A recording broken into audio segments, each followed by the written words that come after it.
పొద్దున్నే India versus Australia match ఎగ్జైట్మెంట్‌తో లెగిస్తే అనుకోకుండా ఒక కాంట్రోవర్షియల్ ట్వీట్ చూసాననమాట. అదే కాంగ్రెస్ పార్టీకి సంబంధించి షమా మొహమ్మద్ గారు వేసిన ట్వీట్ అనమాట రోహిత్ శర్మ గారి మీద.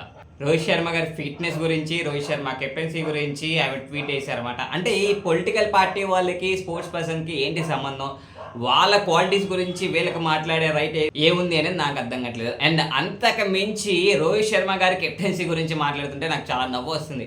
ఎందుకంటే ఆయన ఎంత గొప్ప లీడరో ఇప్పుడున్న అండ్ అలాగే అంతకు ముందు క్రికెట్ లెజెండ్స్ అయిన సచిన్ గారు కానీ, లారా గారు కానీ వీళ్ళందరూ కూడా రోహిత్ శర్మ గారి కెప్టెన్సీ గురించి ఎంత గొప్పగా చెప్తున్నారో మనందరికీ తెలిసిందే. అండ్ అలాగే మనం కళ్ళతో చూస్తున్నాం. రీసెంట్‌గా న్యూజిలాండ్ మ్యాచ్ కి 4 స్పిన్నర్స్ ఎందుకు అని చెప్పి అడిగారు. బట్ అందరి ఒపీనియన్స్ ని కూడా రాంగ్ అని చెప్పి ప్రూవ్ చేశారు న్యూజిలాండ్ మ్యాచ్ గెలిచి రోహిత్ శర్మ.